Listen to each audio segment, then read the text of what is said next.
Most people are not aware of the timeline that real research has. It is often that especially people from civil society or people new to science, studying science, think, well, one should do research about this or that.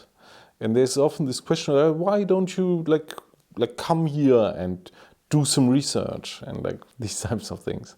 So, and that's something that doesn't fit really the timeline and reality of researchers. Because you see, most researchers, they have a very clear agenda, they have a plan. They have a long-term plan, also short-term plans, mid-term plans, and so on. So in other words, they know what to do with their time. I mean, they are often paid, for instance, in Germany by the state. And well, consequently, maybe by research funding bodies or something, these people have expectations. So for instance, if you're a professor, you're expected to teach, but you're also expected to contribute through research. So people are hired because they have a convincing research agenda, and having a convincing research agenda takes some long-term planning.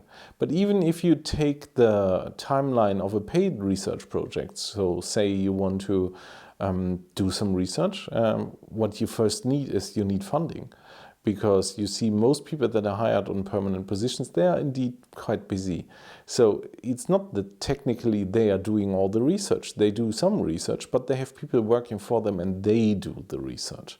So the first thing you need to do then is you need to get the funding. And writing an application can take months, years sometimes, if it's a bigger application. And then it needs to be reviewed, which can take up to another year. And then maybe 2-3 years later, you finally have a person hired who does the research. Well, and then the person needs to do the research and they need to publish it.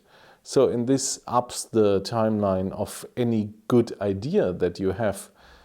Well, at an average case, maybe 4 to 5 years. So that's the timeline that you have. You have a good idea, you go for it. You write an application, it gets rejected, you hand it in somewhere else, you upcycle the idea into something different. Ultimately, you hire a person, it takes some time to hire the person, and then the person does the research and then it gets published. So that's the timeline that you have. So it's not that researchers are sitting around and as soon as something happens, they drop everything. Might sometimes happen, and there are important issues. We had this with the pandemic. But usually, it's expected from research to have a long-term perspective. And this is why they can't instantly change horses and go for something else.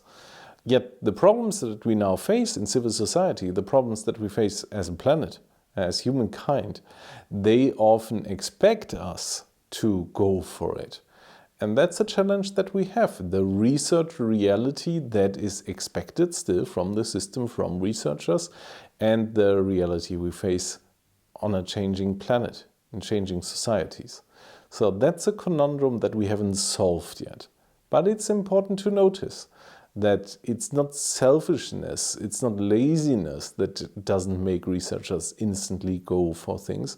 It's them establishing a long-term plan and then following this plan that, sets the agenda. And that's important to remember. To this end, research can react slowly, only within years to recent effects.